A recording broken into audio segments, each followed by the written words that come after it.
What is going on, guys? MJ2005 Gunner here, and today I'm going to be reviewing the high-grade Gundam Kimaris Trooper from the Gundam Iron-Blooded Orphans line. Now, this guy is basically the Earth variant of the Gundam Kimaris. Now, I do not really like the beetle shell aesthetic to it, like the back skirt, but to the front, I like it more than I expected. It's better than expected. Except for the arms, because, yeah, these armor plates look a bit dull. I like the head. It turned out better than I expected, even if it is masked. And it does not have the traditional Gundam face.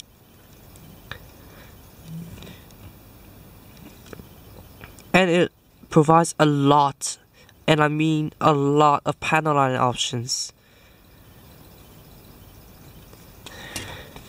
And it's really relatively less bulky than the original Kimaris, which is why I like it more.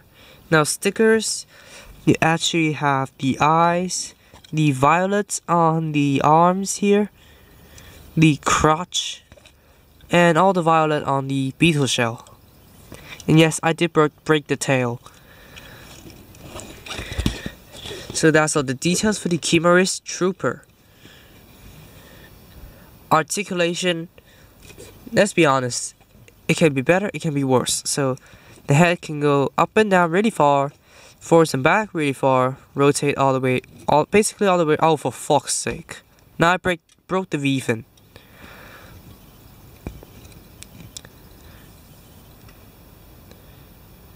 I'm gonna be back. 2,000 years later. Yeah, it's not the first time I broke a model on camera. Anyways, you cannot really force the head to go 360.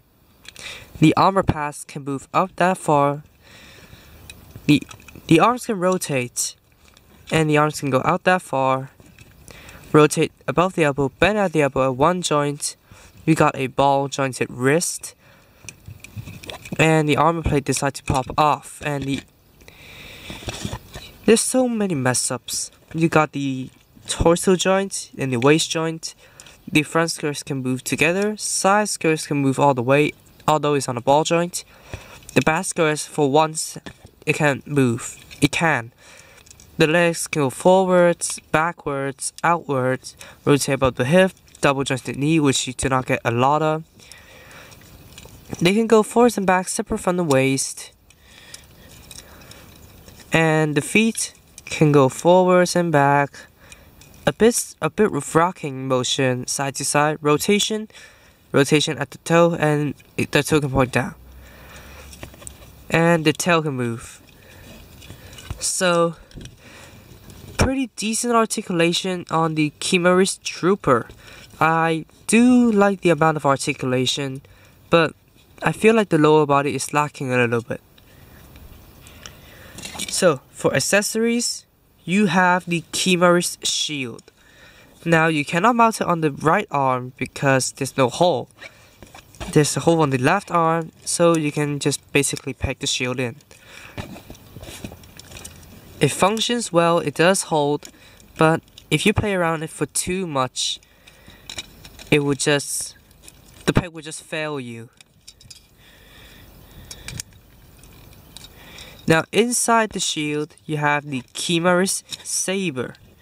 Sorry if its foot is in the way. You have the Kimaris Saber, which I'm not a fan of whatsoever, because it just looks like a wooden plank that you spank people with really sharp edges.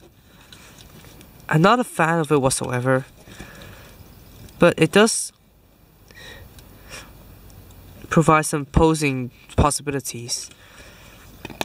Anyways, now let's move on to his signature weapon, the Destroyer Lance.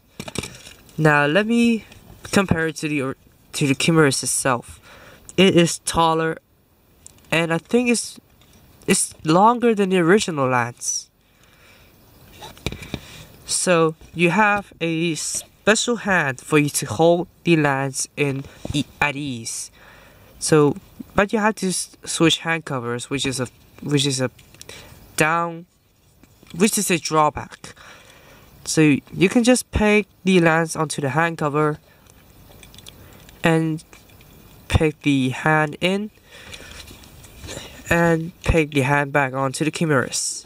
Now it is holding the lance, well, which it managed to fly away flipping. Now you can't really push this hand in to lock it, so what the designers did is provide a pair of sub-arms on the waist skirt.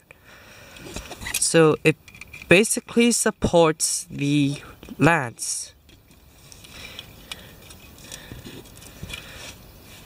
So here you go. And the other one, it can just basically hold the shield or hold the sword or the saber.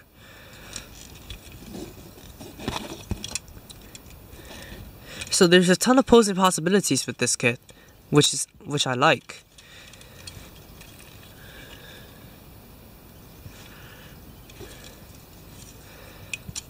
So let me revert. No. So let me put the shield back on. Later. And let's go and do a little bit of a transformation. Now let me retract this subarm. And let me bring in the stand. And let's just peg him onto the stand before we commence the transformation. Now you start with the backpack. Now you flip up these thrusters, which are held on by friction. You move these out of the way, flip up the beetle shell, and flip the tail out. Now, if I move this out of the way, let's just take the arm off. You bend the leg forwards and back, and you just point the toe down.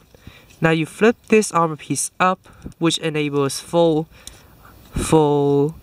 execution to this armor piece, and you just flip the thing inside out and flip the toe down. So do the same thing for the other. And there you have it, the Gundam Kimaris Trooper in its trooper form. Now, it finally makes the Gundam live up to its name, because Kimaris, the actual demon, is depicted as like a person on a horse. Now, there's a picture of the actual demon himself, and this is lived up to its name. And I like the trooper form because it just makes it look like a Sagittarius kind of looking thing. Well, they did full on deploy the knight aesthetic of Iron-Blooded Orphans, because this is basically a reference to the Knight Gundam. Now the extra knees or the extra feet can move up and down, and the hooves can move up and down. So that is basically all for the Gundam Kimaris Trooper. For comparisons, how can I not bring in the original Kimaris? Now I do not like this Kimaris as much now because of the bulky legs, which does not do anything other than give it extra propulsion. Well, I like the Kimaris Trooper because it actually has an actual transformation. And it does not look as dull as this guy. Well, I do miss the slash discs. But to be fair, you have mines on the back skirt. Now, the other two upgraded Gundams, the Gundam Barbatos Form 6,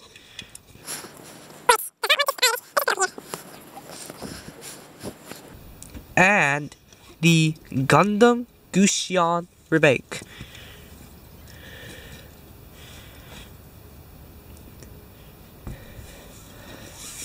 And why not the Grace Ritter? So that's all for the Gundam Kimaris Trooper. And tell me in the comments below what you think of this kit. And yeah, just be careful of breaking the parts I broke. So thank you all so much for watching this video. If you did like it, please be sure to drop a like, comment, and also subscribe for more gaming videos, model reviews, and all that kind of stuff. And thank you all so much for watching, and I'll see you all in the next video. Peace out, guys. Bye bye.